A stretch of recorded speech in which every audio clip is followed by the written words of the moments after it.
Muy bien, buen día a todos ustedes. ¿Qué tal, Mary? Buen día, Alison, buen día, Joel. Buen día, Ariana, buen día a todos ustedes que están conectándose ya. Eh, Hoy vamos a hablar sobre el realismo y también parte de lo que es la literatura del modernismo. ¿Qué tal, Fabián? Buen día, Joel. Así que vamos a empezar, ¿no? Vamos a hablar, recuerda, sobre el realismo, algunas características fundamentales de lo que es el realismo, un poco haciendo también una comparación con lo que se está desarrollando en Europa, ¿no? La diferencia entre el realismo europeo con el realismo peruano. Luego nos centramos en dos autores importantes como González Prada y Clorinda Mato de Turner, ¿no? González Prada con el discurso en el Politeama y en el caso de Clorinda Mato de Turner con su obra Aves sin nido. Terminando ya de realizar estas manifestaciones vinculadas al realismo, mencionamos parte de lo que es el modernismo literario con José Santos Chocano, ¿no? Ahí vamos a desarrollar entonces esta literatura en el Perú. ¿Qué tal, André? Buen día. Buen día, Stevens.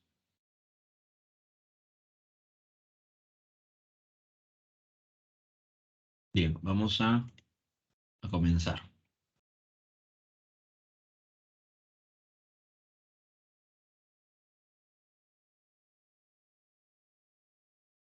¿Qué tal, Darwin? Buen día. Habíamos hablado que la literatura republicana se desarrolla en la segunda década del siglo XIX, ¿no? Una de las primeras manifestaciones de la literatura republicana era el costumbrismo.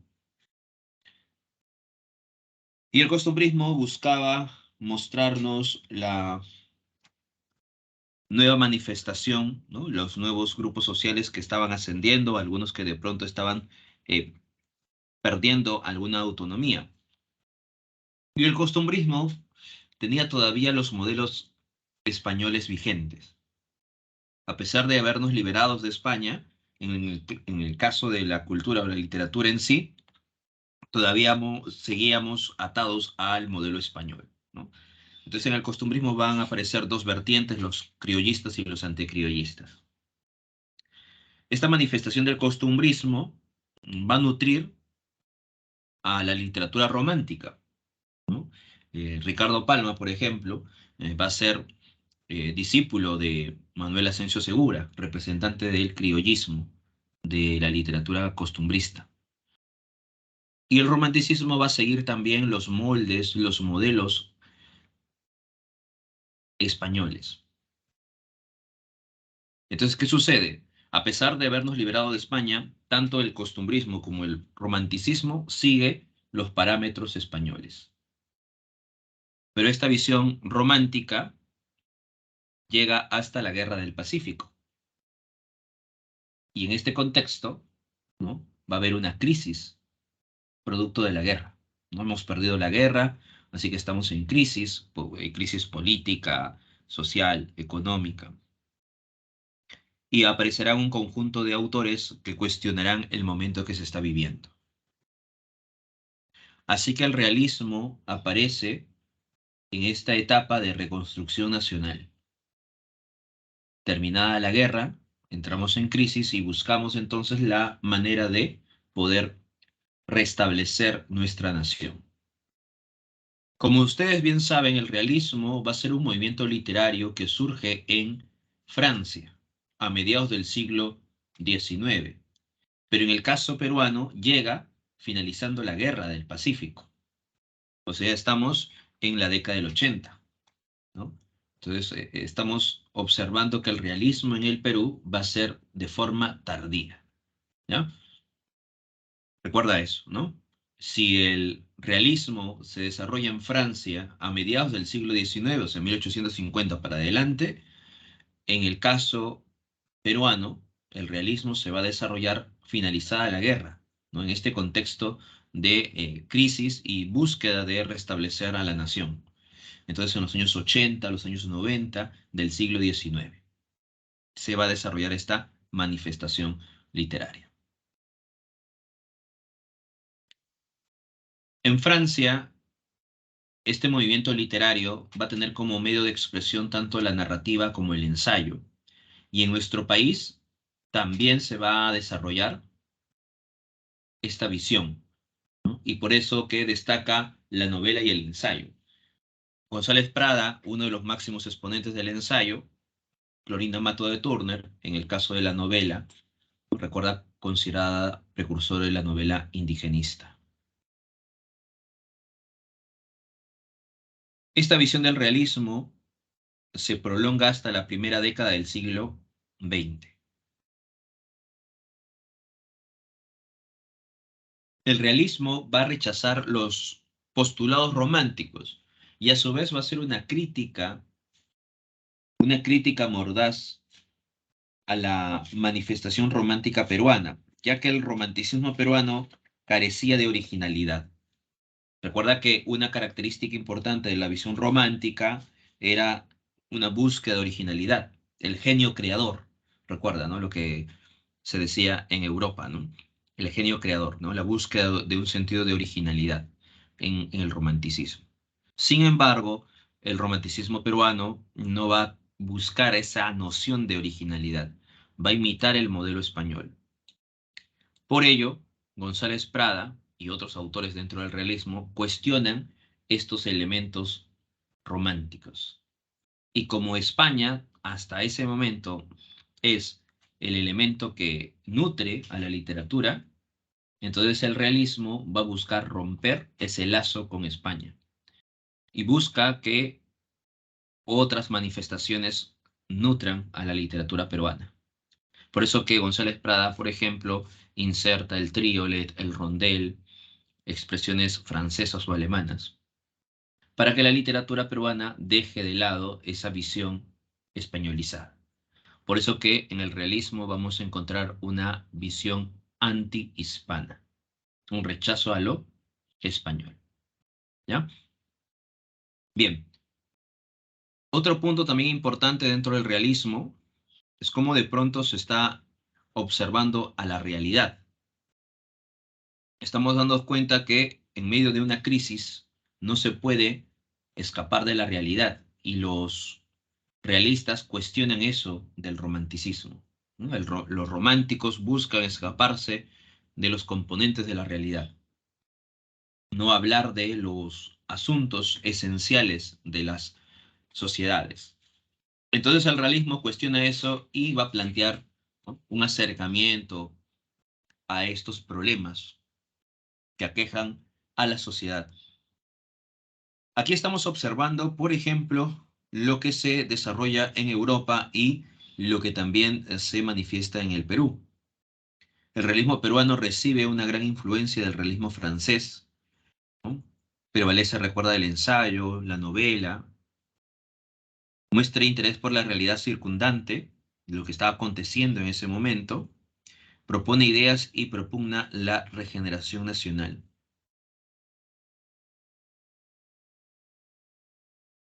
Recuerda que vamos a encontrar una visión anti-hispana.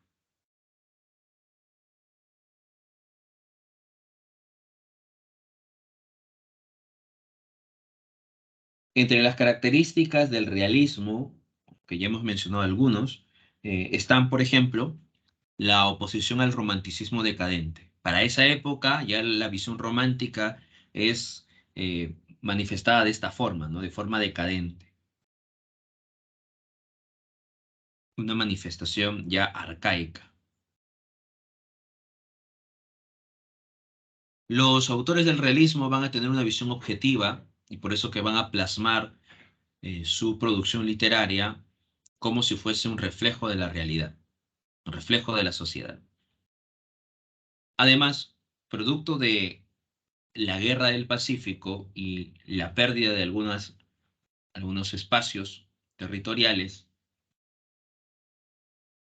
y también la crisis que está viviendo el Perú, se va a desarrollar un pensamiento nacionalista, incluso una visión revanchista,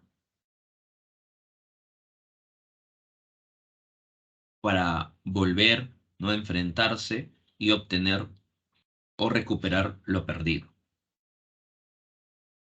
A su vez hay un afán renovador, por eso que se aleja de los moldes españoles, se busca otras fuentes, entre ellas la fuente francesa.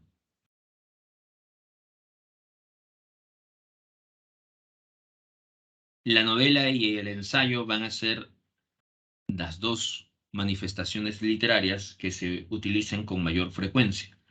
Y la novela se adapta mejor a la necesidad de observar y explicar la vida de los personajes, ¿no? Por eso que la novela va a ser utilizada de esa forma, ¿no? Porque es una forma de adaptar mejor lo que acontece, lo que está pasando, y lo representa dentro de sus páginas, ¿no? En el caso del ensayo, propicia una aguda reflexión crítica sobre la situación de postración del país. O sea, el ensayo va a ser importante porque en el ensayo se va a lograr reflexionar de forma crítica, directa, ¿no? La situación que está padeciendo nuestro país. Así que en el ensayo se va a lograr evidenciar los problemas, ¿no?, que aquejan a nuestra nación, las dificultades, los obstáculos que nuestra nación tiene para poder lograr superarse. Y además el ensayo trata de ser lo más objetivo posible, más objetivo incluso que la novela, porque la novela está dentro del mundo de la ficción.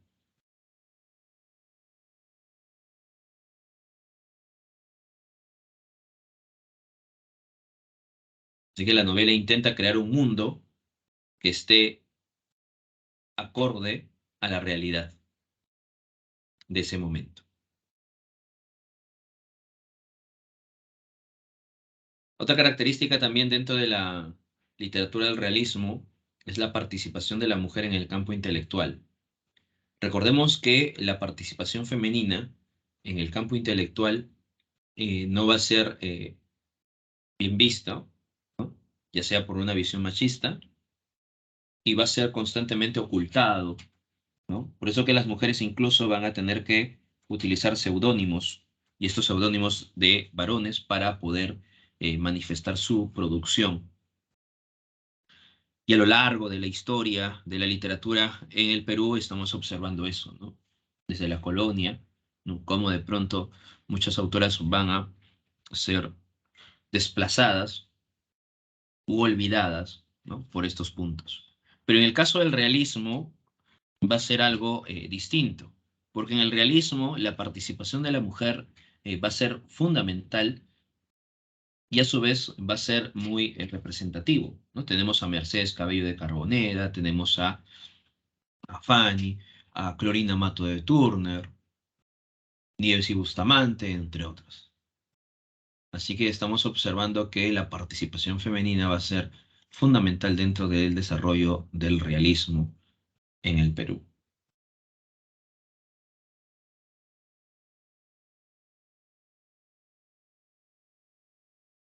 En este desarrollo de la literatura realista está presente también el llamado círculo literario, ¿ya? El círculo literario es una manifestación del realismo, no es un grupo de intelectuales que entran a debatir diferentes temas, ¿no? Ahí está Clorinda, ahí está Mercedes, el propio González Prada, el que funda el Círculo Literario, Abelardo Gamarra, entre otros, ¿no?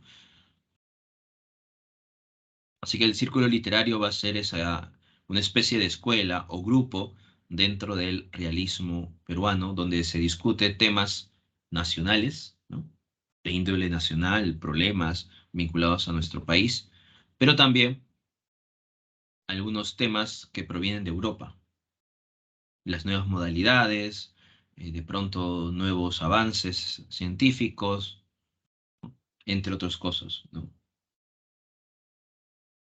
Entonces el círculo literario empieza a debatir todos esos elementos, ¿no?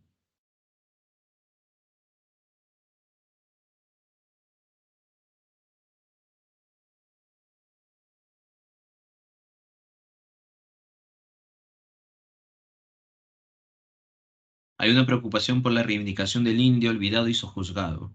Otro elemento también importante dentro del realismo es observar el problema que está quejándose el campesino.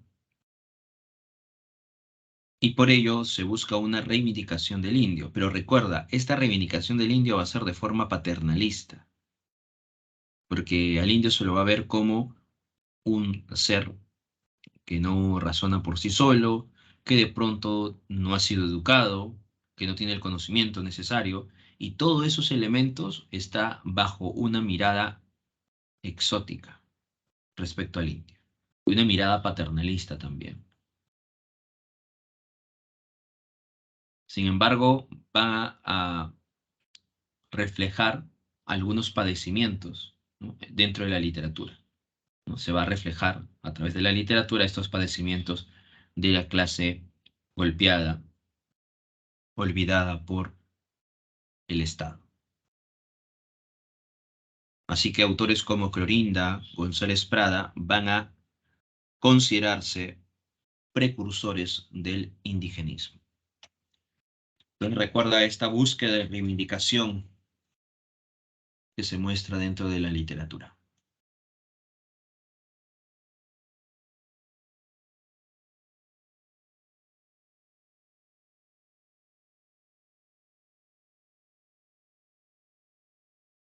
Otras características dentro de la literatura del realismo: se busca reflexionar sobre la problemática del país, ¿no? Se busca cambiar la situación que está viviendo el país, corregir los males de la sociedad, ¿no? Ese es otro elemento también importante dentro de la postura del realismo. Y estos males que aquejan a la sociedad y que repercute al ser humano, lo vamos a encontrar en muchos discursos de González Prada. Otro punto también es el radicalismo ideológico. Recuerda que estábamos mencionando que hay un rechazo absoluto de los modelos españoles, o sea, hay una visión anti-hispana, ¿no? Hay incluso una visión revanchista, ¿no? Hay una visión anti-chilena.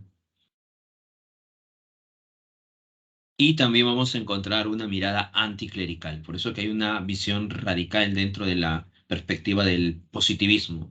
Recuerda que el positivismo le da mayor importancia a la ciencia, ¿no?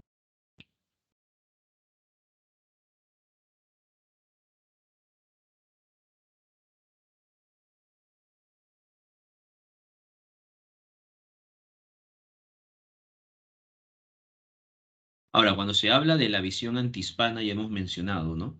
Este rechazo al español porque había sido o somos una imitación del modelo español hasta el romanticismo, así que se busca cambiar esa situación.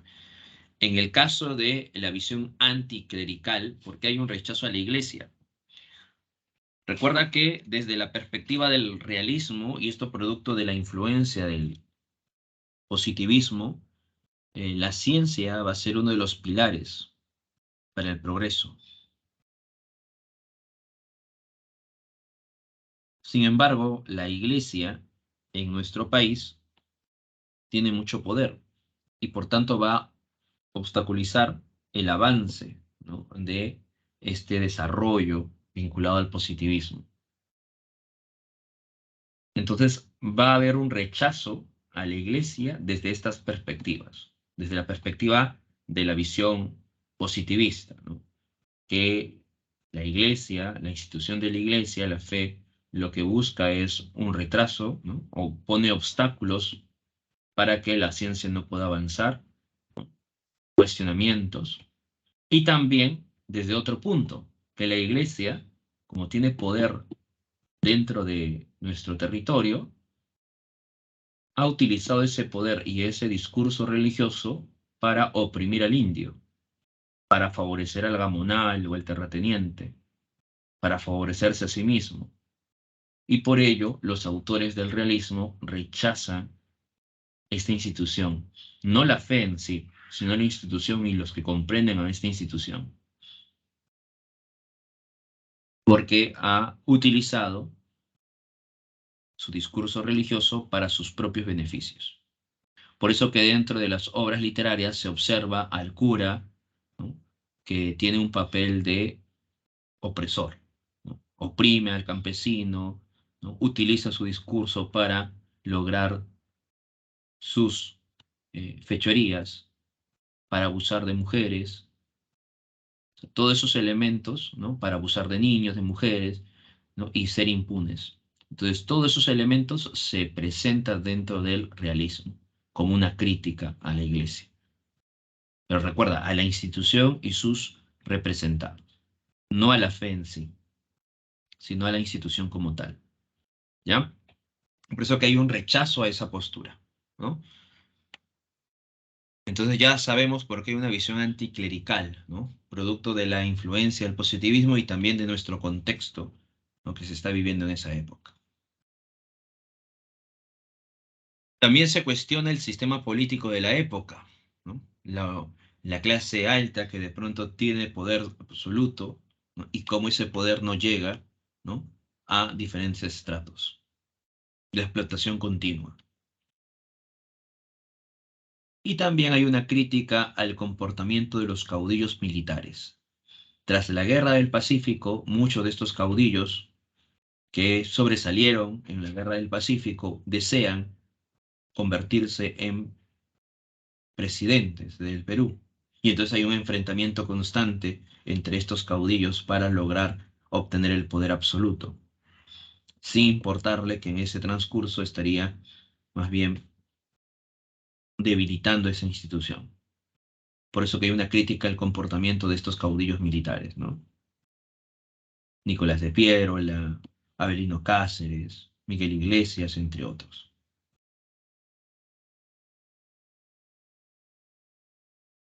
Bien, los representantes dentro del realismo tenemos a Mercedes Cabello de Carboneda, ¿no? Con su obra Blanca Sol, Manuel González Prada, Páginas Libres, Horas de Lucha, o El Discurso de Politeama, que está dentro de Páginas Libres, Clorina Mato de Turner, Ave sin Nido, Abelardo Gamarra,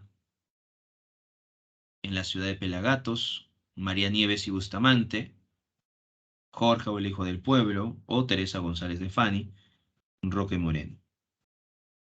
Son los representantes del realismo peruano. Bien, a ver, hasta aquí, ¿alguna pregunta, alguna duda respecto a los representantes del realismo, las características que hemos mencionado sobre el realismo en el Perú? ¿Dudas, preguntas hasta este momento?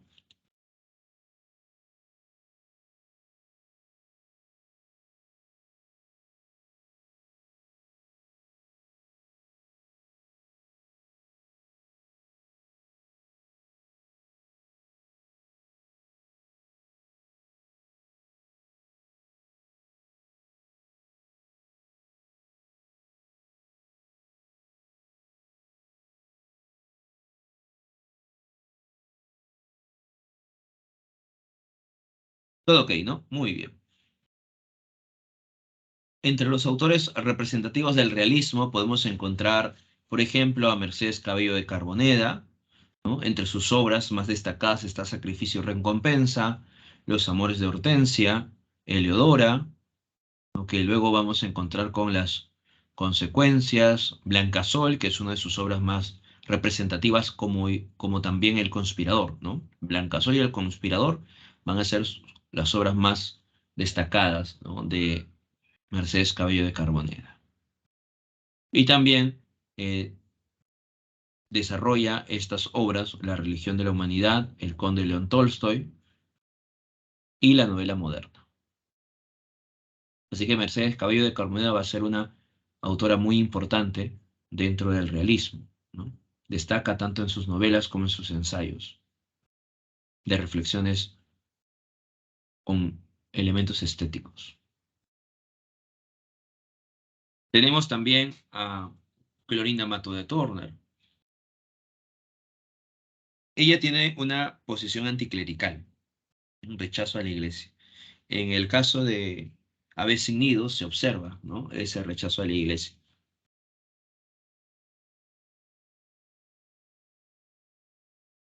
Busca reformular los componentes de la iglesia, ¿no? Por ejemplo, eliminar el celibato de los sacerdotes. Va a promover ideales positivistas, va a reivindicar al indio y también a la mujer, y va a ser una autora que está vinculado mucho a la prensa. Es jefa de redacción en el diario La Bolsa de Arequipa, El Perú Ilustrado en Lima, fundó la imprenta La Equitativa, donde solamente participaban mujeres. En 1895 se exilió en Buenos Aires, lugar en el que fue artífice de la aparición de la revista Búcaro Americano. Sucede que Clorinda Mato de Turner apoya a Avelino Cáceres. Tiene un apoyo directo, ¿no?, a Avelino Cáceres. Y los pierolistas van a la casa de Clorinda, empiezan a tirar piedras y queman la casa de Clorinda Mato de Turner. Por suerte ella no estaba ahí, ¿no? Por eso que Clorinda Mato de Turner, al darse cuenta que su vida peligra, ella va a tener que exiliarse en Buenos Aires, Argentina. Y de ahí ya no volverá al Perú.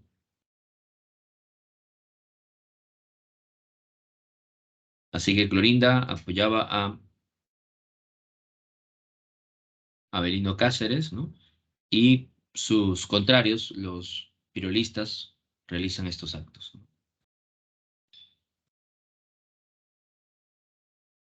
Ahí te das cuenta un poco de la convulsión que se está dando, ¿no?, en el plano político de esa época.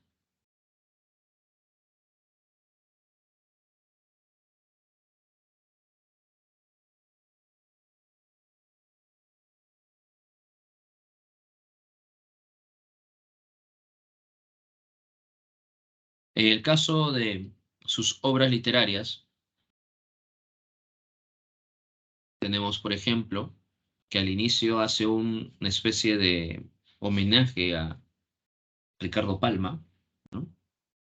Dice, la lectura entusiasta de Ricardo Palma influye decisivamente en sus tradiciones cusqueñas, publicadas en 2 volúmenes en 1884 y 1886.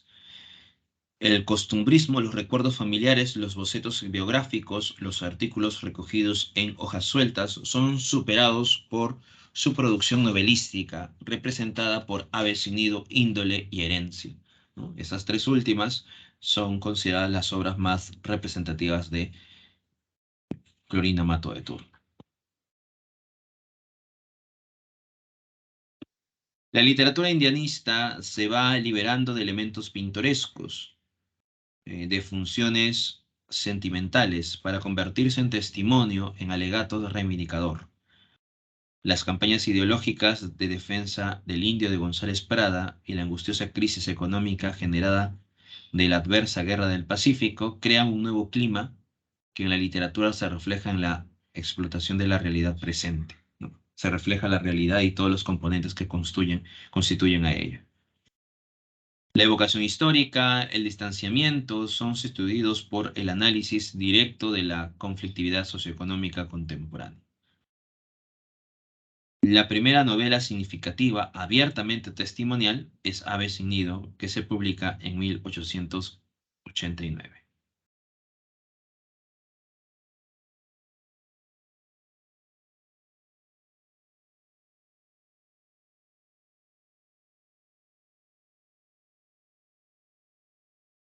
Así que tenemos la presencia de Clorinda Mato de Turner como una de las autoras más destacadas en la novela, considerada precursora del indigenismo. Vamos ahora a hablar sobre Ave sin nido. Ave sin nido muestra por primera vez al indio en su orfandad, no solo como personaje decorativo y pintoresco, sino como un ser vivo y humillado. Cuando menciona que muestra por primera vez al indio en su orfandad, sucede que esta configuración del campesino está vinculado a una visión paternalista, en el sentido que el campesino no tiene dónde recurrir, ¿no? Por eso que se muestra al campesino en su orfandad, ya que el Estado es como si fuese el gran padre, ¿no?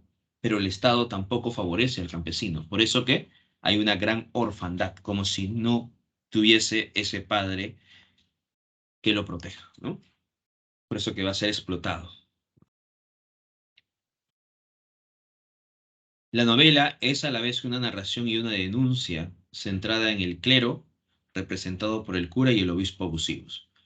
Aquí vamos a darnos cuenta que Clorina Mato de Turner ha utilizado esta eh, Trinidad embrutecedora que menciona González Prada, ¿no? En el discurso en el Politeama, González Prada, él señala que hay una Trinidad embrutecedora del indio, y esa Trinidad embrutecedora del indio es el cura, el juez de paz, el alcalde. Entonces utiliza esa figura, ¿no? Y lo desarrolla en Ave sin nido. Pero en el caso de Ave sin nido, estamos observando, ¿no? Que se presenta más bien en el clero, que sería el cura, ¿no? Como un elemento fundamental, ¿no? Una denuncia centrada en el clero representado por el cura y el obispo abusivo, ¿no? Por eso que hay una visión anticlerical. Pero también vamos a encontrar otro opresor dentro de Ave sin nido, y este otro opresor va a ser el gobernador o alcalde. Entonces ahí sigue esa trinidad que habla González Prada. El último personaje que debería representar el juez de paz, en el caso de Ave sin nido, representa eh, a los pobladores de Quilla, pero que tienen dinero, o sea, la clase alta, ¿no? Entonces, otro elemento que oprime al campesino sería la clase alta.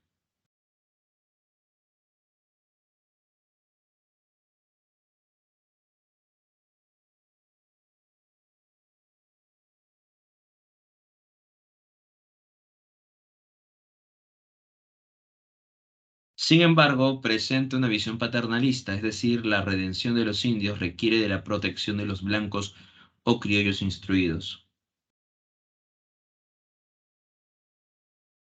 O sea, dentro de la visión de Aves sin nido, los indios no pueden luchar contra los opresores, no están capacitados para enfrentarlo. Ahí te das cuenta de una mirada paternalista, ¿no? Porque ven al campesino como un ser indefenso, como un ser que no conoce, ¿no? Y que se le tiene que educar, un ser incivilizado.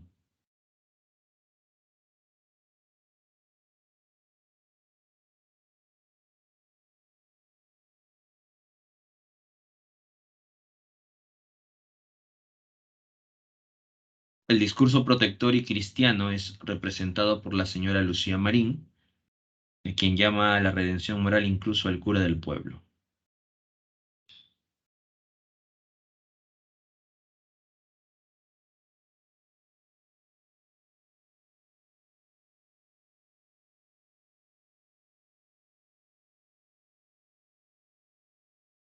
La novelista parte de unas realidades observadas y de la situación política proyectada sobre el ámbito provinciano, ¿no? Por eso que menciona que es una obra de denuncia porque trata de reflejar lo que padecen muchas comunidades.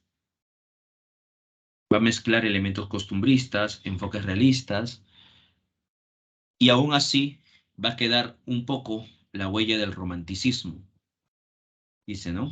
Quedan huellas románticas y funciones folletinescas que contrastan radicalmente con algunos elementos del naturalismo.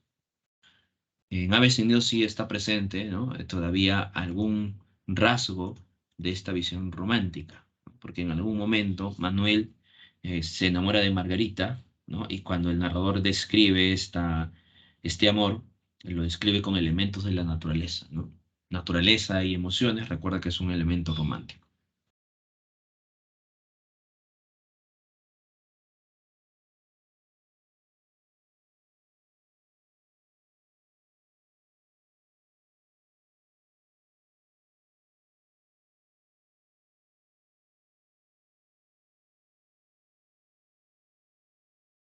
En Ave sin Nido se observa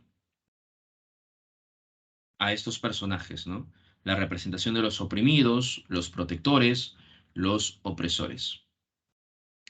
En la novela pertenece al género épico, especie novela tradicional. Está dividido en dos partes y se utiliza un narrador omnisciente.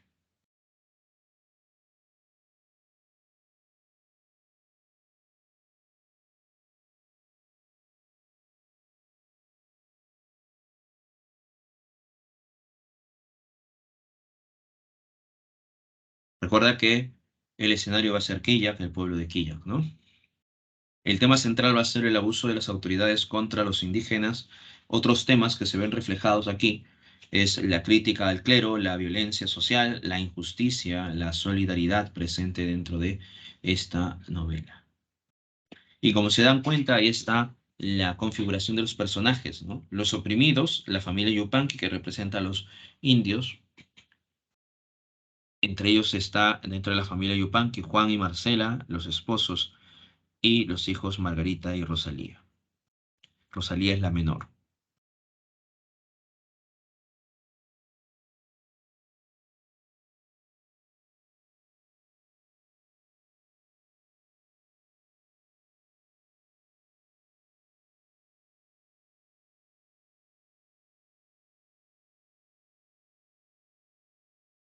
Recordemos que los protectores están configurados en Luciana y Fernando, la familia Marín, Manuel, que es el hijo de Petrolina Hinojosa,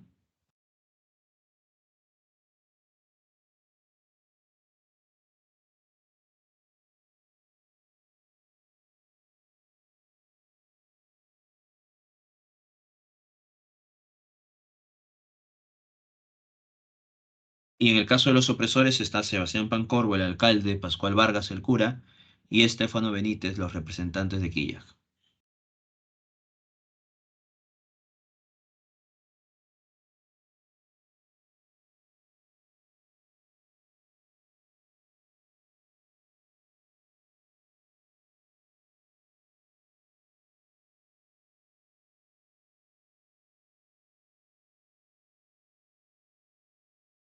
En el caso de los acontecimientos, sucede que de pronto la obra empieza cuando Marcela está llorando, ¿no? Se acerca a Lucía y le va contando lo que está ocurriendo, ya que deben tanto dinero a los opresores y ellos están buscando la manera de cobrar este dinero, ¿no? A tal punto que van a llevar a Rosalía, la van a secuestrar y le dicen, si no pagas, Rosalía será vendida, ¿no? Y todo lo que se recaude será para que paguen ustedes, ¿no?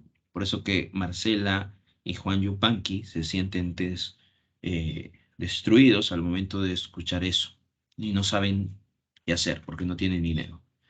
Lucía y Fernando al escuchar todo lo que está ocurriendo en Quilla se alertan porque ellos habían llegado a Quilla con esperanzas, así que Lucía y Fernando deciden cuidar, ayudar a Juan y a Marcelo.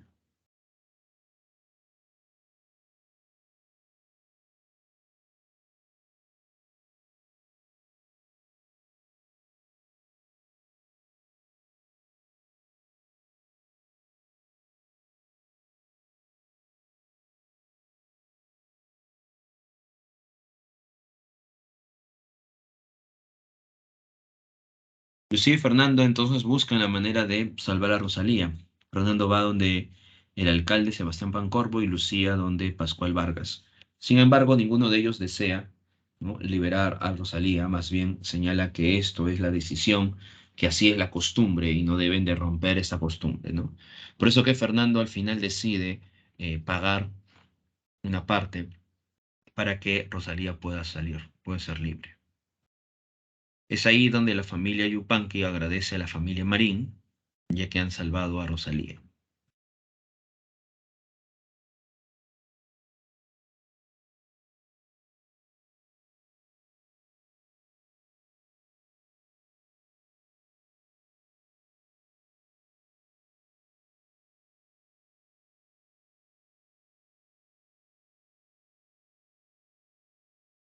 Tras lo que ha hecho Lucía y Fernando, Rosalía es devuelta a Marcela y Juan. Por eso que Juan y Marcela estarán tan agradecidos que buscarán la manera de retribuirle.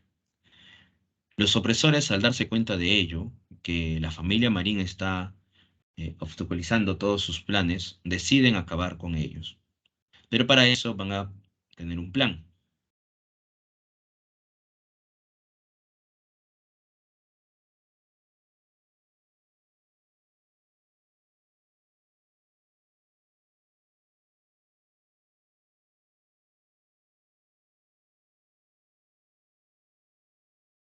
Así que de pronto los opresores deciden difundir una noticia falsa, indicando que algunos bandidos han entrado a la casa de la familia Marín y se están escondiendo en ese lugar, para que en medio del disturbio, en medio de la multitud, disparen a Lucía y Fernando, lo maten, y por tanto nadie sabrá quién es el asesino, ¿no?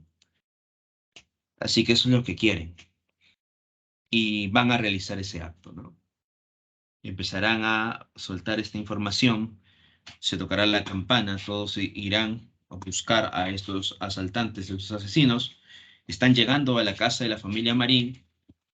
Juan y Marcela, al darse cuenta, al saber lo que estaba ocurriendo, pide a la comunidad o pide al pueblo que no vaya a la familia Marín porque ellos no son los culpables, ellos no tienen nada que ver.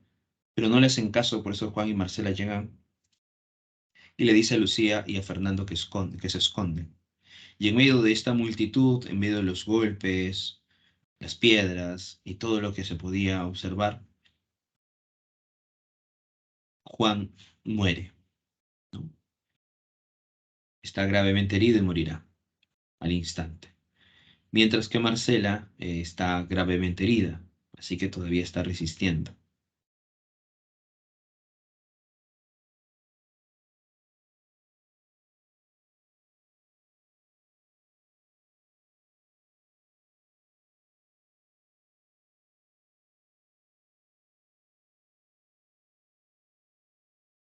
Así que de pronto, tras la caída de Juan, Marcela está agonizando, ¿no? Manuel, que es el hijo de Petrolina Hinojosa, busca la manera de apaciguar a la multitud al indicarle que no hay nada, que es una falsa alarma. Se dan cuenta que efectivamente era una falsa alarma y se van retirando. Pero ya ha caído Juan y Marcela está gravemente herida. La familia Marín busca que Marcela logre sobrevivir, pero no va a poder. Antes de partir, antes de morir Marcela, le dice a Lucía Marín un secreto.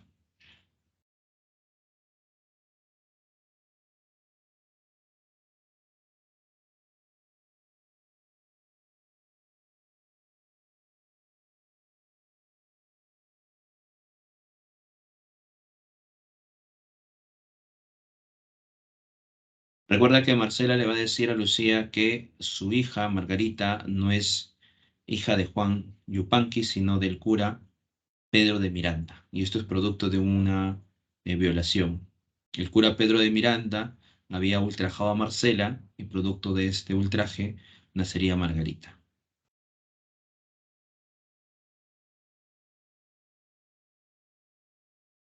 Marcela muere, pero antes de su muerte, Lucía le promete que cuidará de Margarita y Rosalía, ¿no? Por eso que el título Aves sin nido, ¿no? Ya que Lucía le dice a Fernando, pobres niñas, son aves, aves sin nido, ¿no? Manuel busca investigar lo que está ocurriendo. Y en medio de todo esto, en medio de la investigación, va donde Lucía y Fernando a disculparse por todo lo cometido, ¿no? Por todo lo que se ha realizado en estas diligencias. Sucede que hay un indio llamado Isidro Champi, así que van a acusar a Isidro Champi de ser el causante de esta revuelta.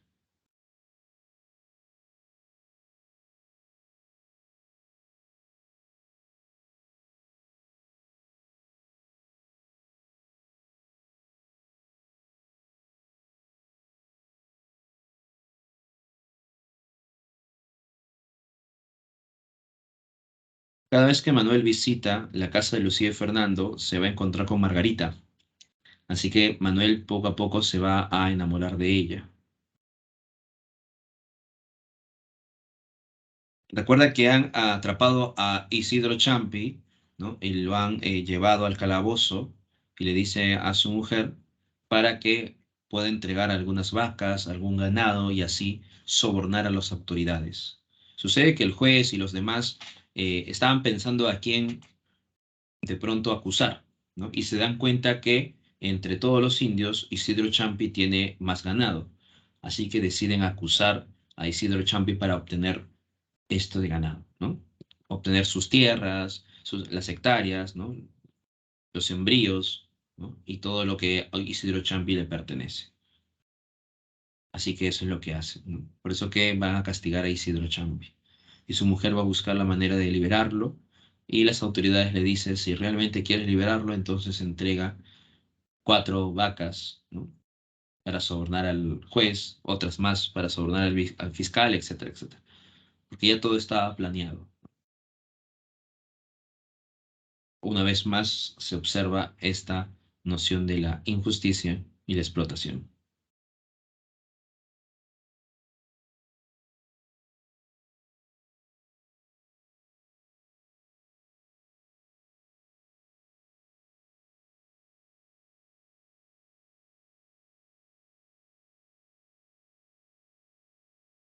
La familia Marín está harta de observar todo esto y decide marcharse del pueblo de Quillac.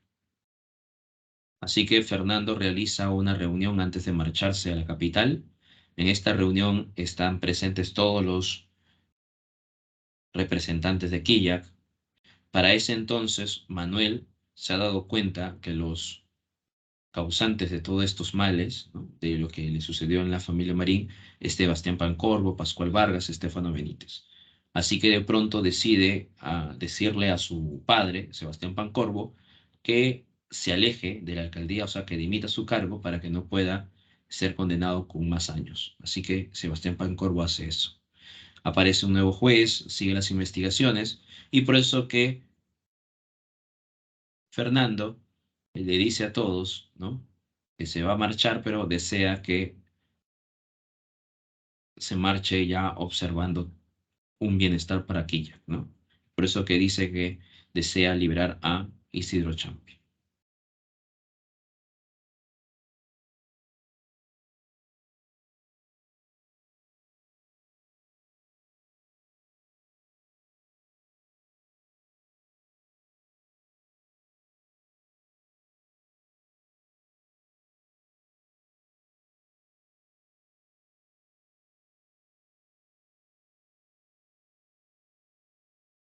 La familia Marín está a punto de marcharse, así que Manuel decide pedir la mano de Margarita. Cuando Manuel va a pedir la mano, Lucía, al igual que Fernando, se oponen. Sucede que Manuel, como es hijo de Sebastián Pancorbo, aquel que había causado la muerte de Juan y Marcela, Lucía y Fernando no pueden aceptar este compromiso porque quieren rendir la memoria de los padres de Margarita. Y además creen que en algún momento esta historia salga a la luz y de pronto puedan tener mucho dolor entre ambos.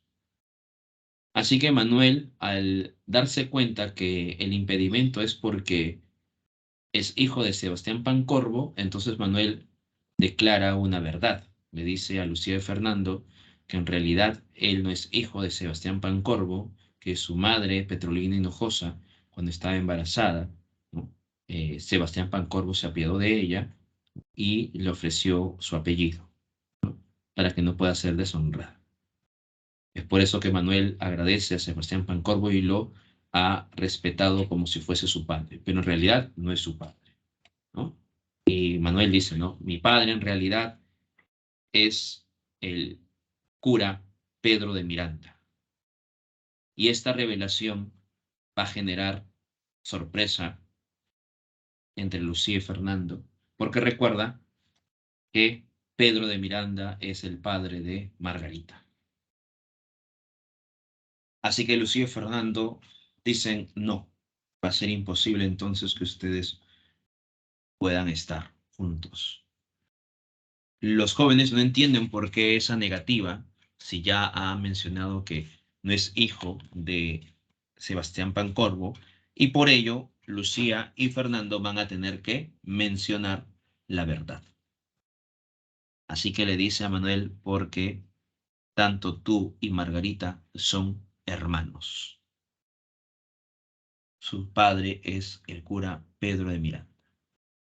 Y cuando los jóvenes se enteran que son hermanos, sufren, lloran, y ahí justo acaba la obra, Ave sin Nido. de Clorinda Mato de Turner.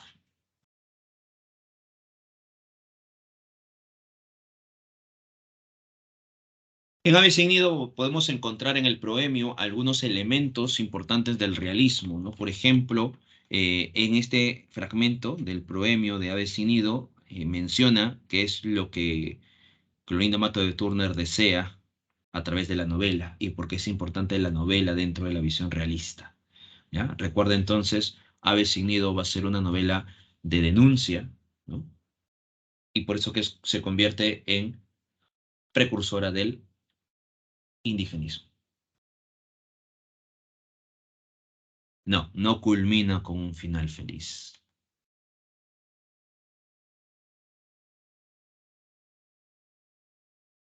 Aquí hay un planteamiento pedagógico dentro de Ave sin Nido, ¿no? Que ya lo pueden ustedes leer cuando observen el PDF. Se observa la explotación también en Ave sin Nido, ¿no? Presente en este pequeño fragmento. Ahora vamos a hablar sobre González Prada. Pero antes de pasar a González Prada, ¿alguna pregunta, alguna duda hasta aquí? Pregunta, duda, hasta este momento hemos hablado sobre Florinda Mato de Turner.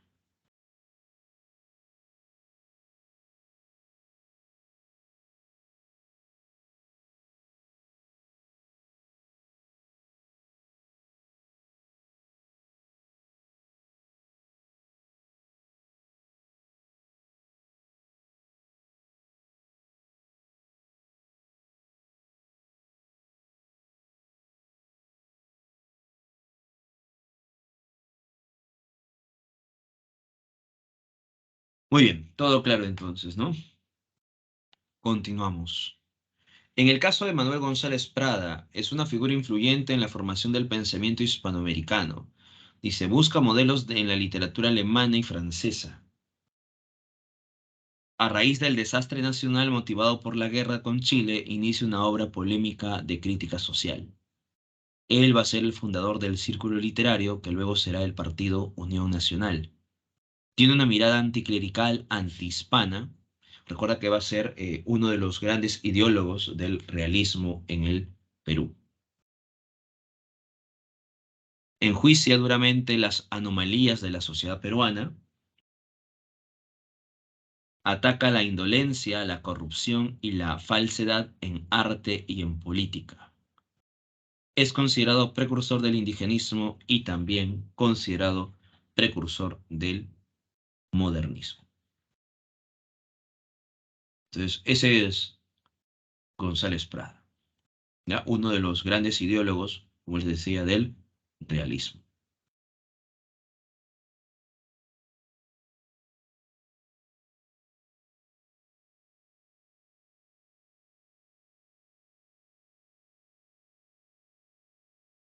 Muy bien.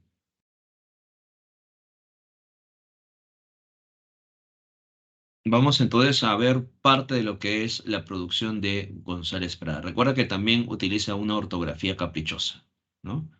Aquí podemos ver en este fragmento la ortografía caprichosa de González Prada.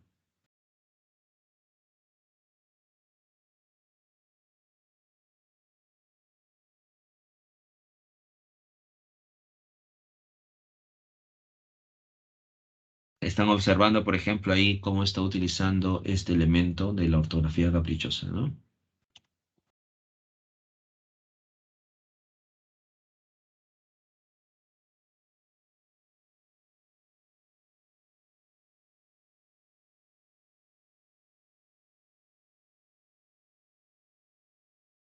Vamos ahora primero con su plano poético, porque recuerda que González Prada escribe también poesía.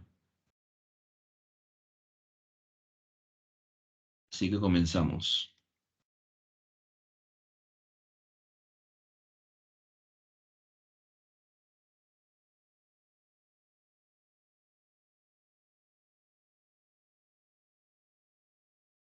En el caso de la poesía de González Prada, tenemos obras como Minúsculas, Presbiterianas, Exóticas, Trozos de Vida, Baladas Peruanas, entre otros.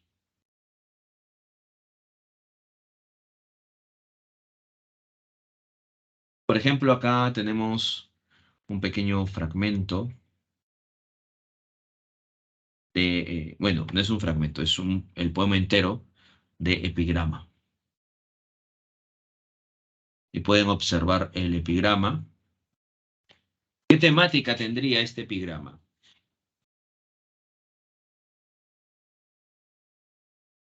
Cuestiona y critica, ¿no? Se burla de quién.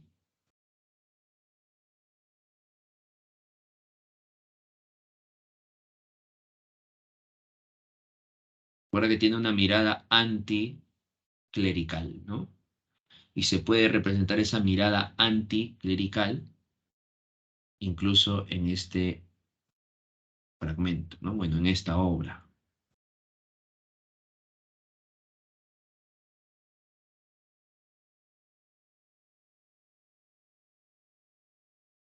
Ahí está la mirada anticlerical, ¿no? Que se observa.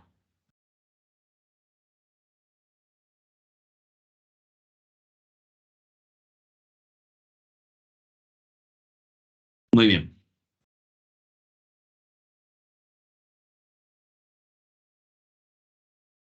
Dice, un marrano y Fray Antonio comen juntos en un plato. Vive Dios que necesita ser muy puerco el tal marrano.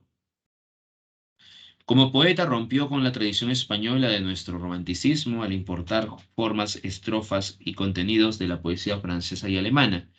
Introduce el rondel francés con su variante el triolet. Acá tenemos, por ejemplo del triolet.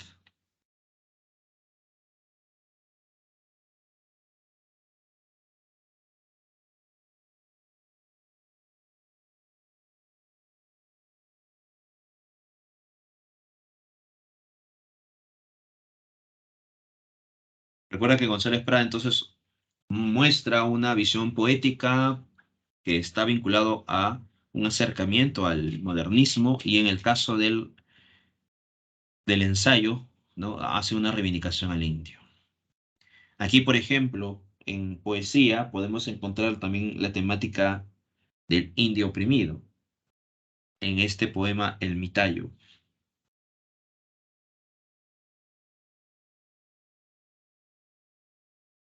Aquí en el poema se está contando, ¿no? La despedida del padre con su hijo, ¿no? El padre va a ir a un lugar donde ya no va a volver, sabe que no va a volver, ¿no?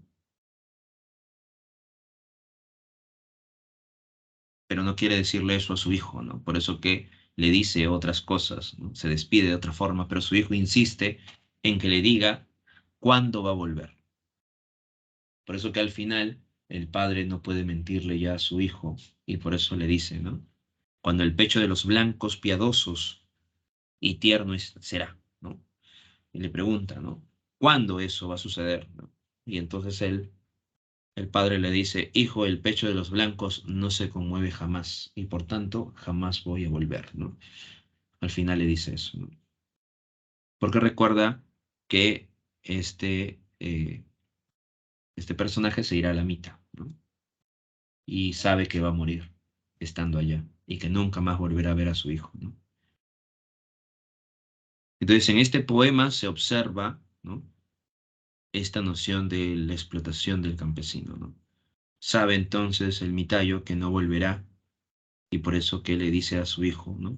Una serie de cosas para despedirse de él sin que él se entere que no va a volver. Sin embargo, su hijo le insiste y al final el padre tiene que decirle la verdad.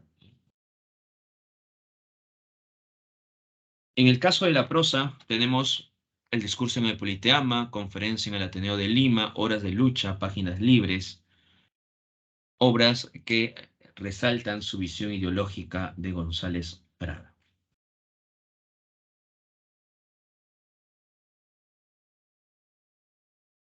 En el discurso de Politeama denunció la explotación del indio y lo defendió, incluso buscó una noción de reivindicación de sus ancestrales derechos. En 1904 afirmaba que el indio se redimirá merced a su esfuerzo propio, no por la humanización de sus opresores. En conferencia en el Ateneo de Lima denuncia a los que en nuestro país continúan con la poesía y la prosa caduca. O sea, cuestiona toda esta literatura que imita, copia los modelos españoles. En obras como Horas de Lucha o Páginas Libres, plantea la participación de indígenas y mujeres en el destino del país. En Páginas Libres se encuentra el artículo Propaganda y Ataque. En Horas de Lucha sobresale el artículo Nuestros Indios, donde también se desarrolla esta visión de reivindicación. Luego tiene Bajo el oprobio, Anarquía, El tonel de Diógenes, sobresale el amigo Braulio, Figuras y figurones, entre otros. Acá tenemos un ejemplo de propaganda y ataque. Recuerden, propaganda y ataque se está observando cómo de pronto el Estado y todos sus gobiernos, ¿no?, están en crisis, ¿no?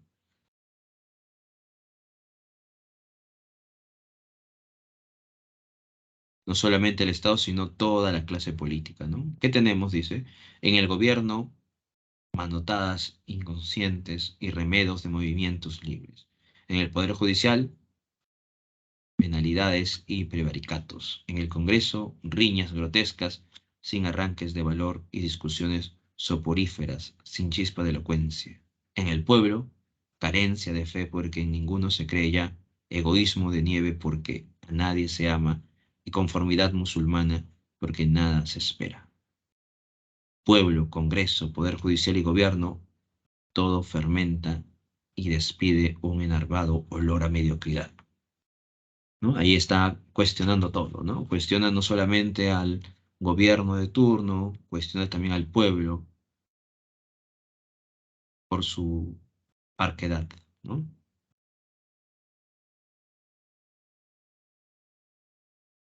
En resumen, hoy el Perú es un organismo enfermo donde se aplica el dedo brotapus.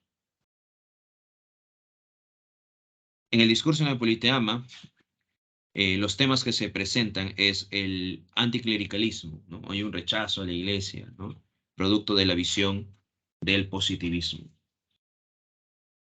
Plantea también la integración del indio a la sociedad, una búsqueda de reivindicación de sus derechos ancestrales, la renovación política y social del país. Se tiene que cambiar todo este aparato, todo este espectro de la clase dominante, ¿no? Por eso que él señala que los jóvenes serán este camino que ha de cambiar, ¿no?, la vida en la República. Por eso él también hace un llamado a la juventud y a los niños que se conviertan en jóvenes, dice, ¿no?, a la nueva generación para que de pronto sean los que logren cambiar este rumbo. Hay un rechazo a la herencia colonial, ¿no? Se cuestiona y se critica esa visión colonialista todavía presente en el Perú y plantea una educación laica, una educación donde prime la ciencia, la verdad, la importancia de la educación, ¿no? Ese es en el discurso en el Politeama.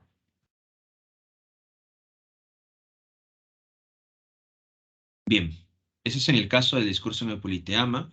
Recuerda que este discurso está dividido en cuatro apartados: exposición cíclica, reflexión constante, una reflexión crítica. Vamos a encontrar el uso de la antítesis, del símil, la hipérbole como figuras literarias que sobresalen eh, en este discurso. Se condena a la generación pasada, hay una esperanza en los niños y los jóvenes, la educación tiene que estar vinculada a la ciencia, la verdad y la libertad. Hay una mirada retrospectiva a la realidad social y política del país para vincularla con la causa de la derrota, ¿no? Podemos encontrar aquí algunos pequeños fragmentos del discurso en el Politeama. La primera parte, por ejemplo, ¿no?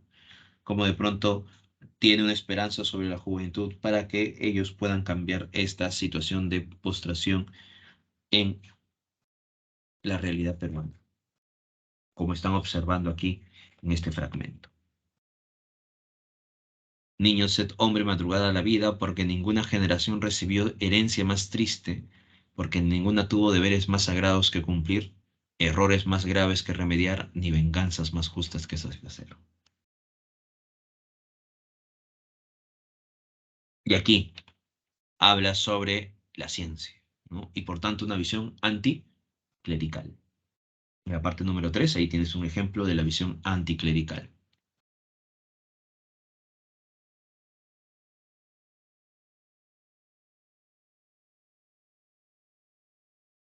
En esta otra parte, casi al final de este fragmento, puedes observar, ¿no?, lo que te había mencionado sobre la Trinidad embrutecedora del indio: el juez de paz, el gobernador y el cura.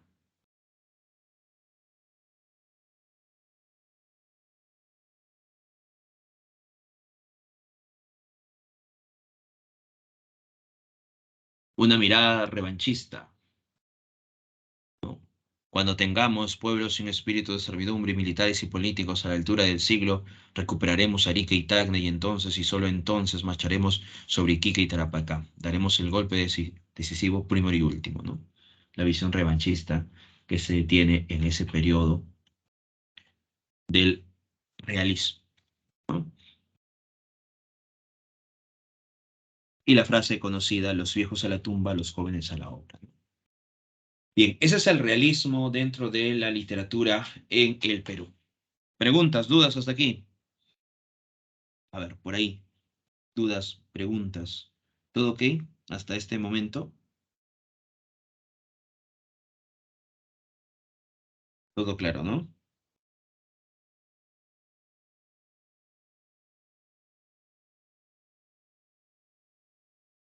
Muy bien.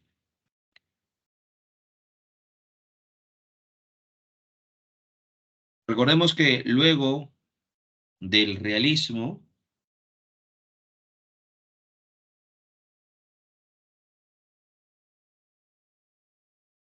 viene la postura del modernismo. Ya hemos hablado sobre el modernismo en cierta medida, ¿no? Hemos mencionado cuáles son las características resaltantes del modernismo hispanoamericano. En el caso del modernismo peruano, vamos a mencionar algunos aspectos fundamentales, ¿no? La presencia de Chocano, ¿no? Escuela literaria que buscaba nuevos metros y combinaciones métricas, se caracterizaba por su contenido exótico, preciosista y decadente, refinamiento de la forma o esteticismo, amor por la elegancia. Renovaron el vocabulario y la sintaxis, trataron de escapar de la realidad y adentrarse al mundo imaginario de la fantasía, ¿no? Eso es lo que buscaba el modernismo. Y el modernismo peruano se desarrolla a fines del siglo XIX a principios del siglo XX. También el modernismo es considerado una manifestación tardía, ¿ya? Entre los representantes del modernismo podemos encontrar a Ventura García Calderón, a José Gálvez, a Clemente Palma, bueno, máximo exponente José Santos Chocano, y una obra de César Vallejo, Los Heraldos Negros, tiene esta mirada modernista.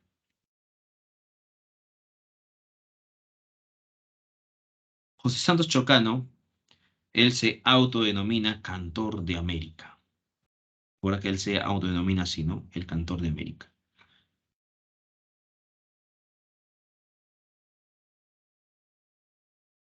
Búsqueda de nuevos metros y ritmos, lo que hemos mencionado ya dentro de la visión del modernismo. El exotismo, recuerda, ¿no? Esa inserción de elementos culturales que no son de Hispanoamérica, de tiempos remotos, de espacios lejanos, vuelve exótico esta manifestación poética. Hay musicalidad, el egocentrismo del poeta José Santos Chocano, que él se autodenomina cantor de América, ¿no?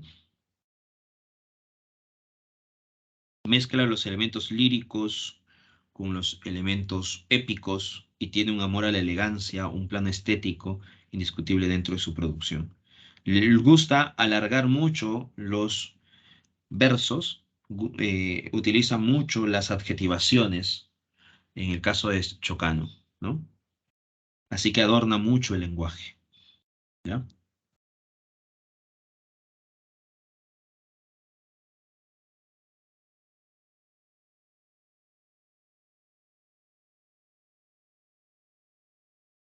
Y recuerda que su obra más destacada es Alma América, Poemas Indio-Español, se habla sobre el mestizaje, ¿no?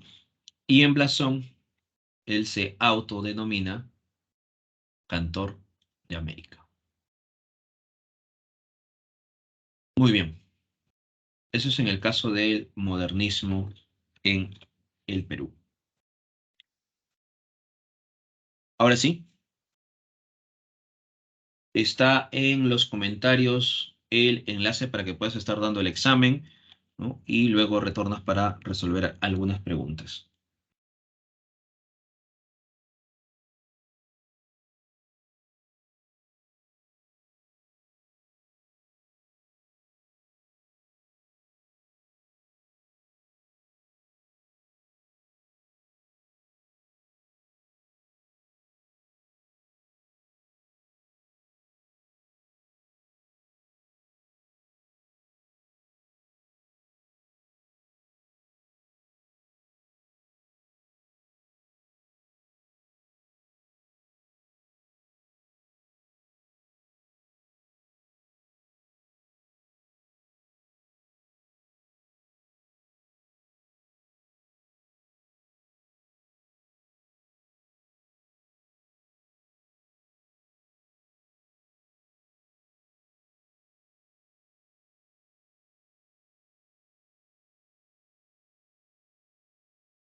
A ver, por aquí, muy bien, Fabián, 18-18, muy bien, André, muy bien, Ariana, 18-18, muy bien, Joel. Vamos a ver los demás. ¿Cómo están en el examen? Aún todavía faltan casi la mitad de desarrollar el examen, así que terminen los que faltan.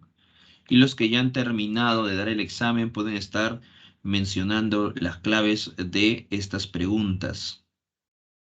La pregunta uno, 2 y 3. ¿Cuáles serían, no, la respuesta a estas tres preguntas?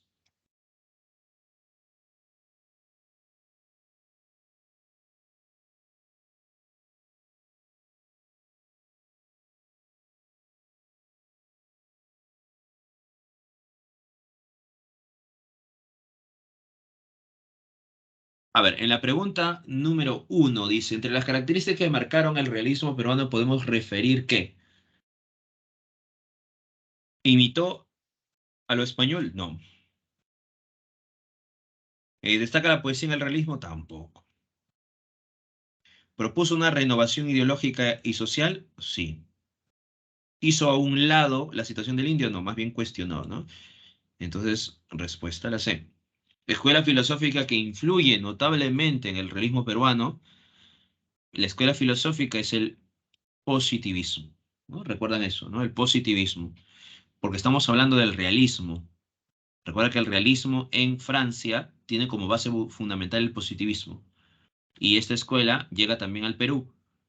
Entonces, la escuela filosófica que influencia el realismo peruano va a ser el positivismo. Ujú. En la pregunta número 3, indique las proposiciones que corresponden a la narrativa realista, representación de ambientes cotidianos. El realismo sí muestra los ambientes cotidianos. Tiempo lineal y narrador omnisciente también se desarrolla, ¿no? Porque no hay una ruptura en el tiempo aquí. Intención moral de corregir los vicios sociales también, ¿no? El realismo busca cuestionar, ¿no?, lo inmoral. Utilización del monólogo interior, esto es parte de la vanguardia, así que esto no es. Uno, 2, 3. La respuesta la A. Pregunta número 4. ¿Cuál debería ser la respuesta? En literatura, como todo, el Perú vivió siempre de la imitación, dice, ¿no? El Perú vivió siempre la imitación. Ayer imitamos a tales y tales personas, hoy continuamos la serie de imitaciones, ¿ves? Ayer imitamos, hoy continuamos imitando.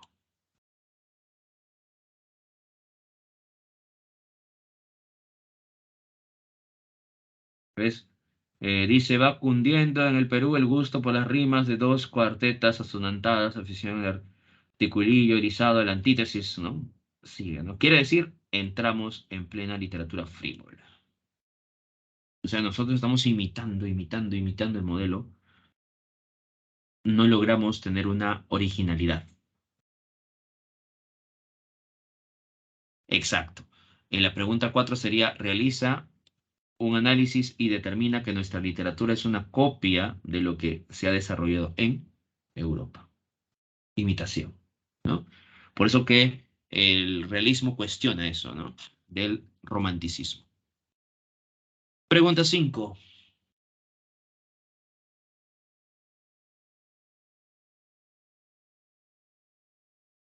Del inicio del ensayo instructivo Instrucción Católica de González Prada, ¿qué característica del autor se puede reconocer inmediatamente? Bueno, no hay una inclinación por la religiosidad, ¿no? Más bien cuestiona, ¿no?, esa religiosidad.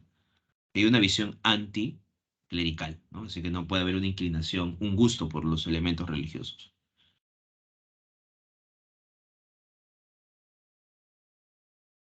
Tampoco aceptaba sin ninguna objeción el catolicismo, no. No, acá más bien lo cuestiona, ¿no?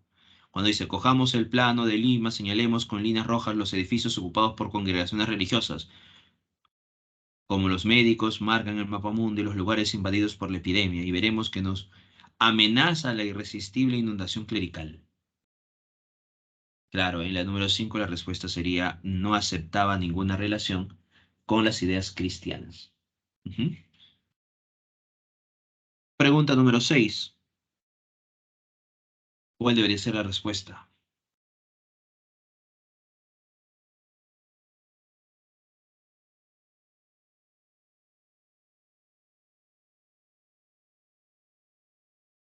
El corrupto gobernador del pueblo de Quillac,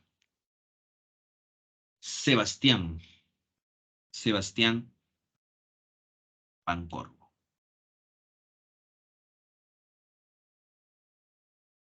Y por último, con esta pregunta nos vamos. En el fragmento citado de la novela Ave sin nido, ¿qué pensamiento se tiene sobre el sector indígena? A ver, era preciso ver de cerca aquellas desheredadas criaturas. Entonces el narrador es un ser que está fuera del entorno del indio, ¿no? Porque está observando, ¿no? ¿Ya? El narrador no es partícipe de este entorno del indio, ¿no? Y escuchar de sus labios en su expresivo idioma el relato de su actualidad para explicarse la simpatía que brota sin sentirlo en los corazones nobles y cómo se llega a ser parte en el dolor aun cuando solo el interés del estudio motive la observación de costumbres. O sea, el narrador, la persona, el blanco, el criollo, solamente va a observar al campesino como un elemento de estudio, ¿no? O sea, un elemento externo que solamente busca observar, analizar a este individuo, ¿no? La respuesta, exacto. Solo se le conoce desde afuera y es el personaje blanco quien realiza las acciones principales. Respuesta correcta. Bien, hasta aquí entonces nos quedamos. Nos vemos hasta la siguiente clase. Cuídense. Buen día para todos ustedes, buen fin de semana también.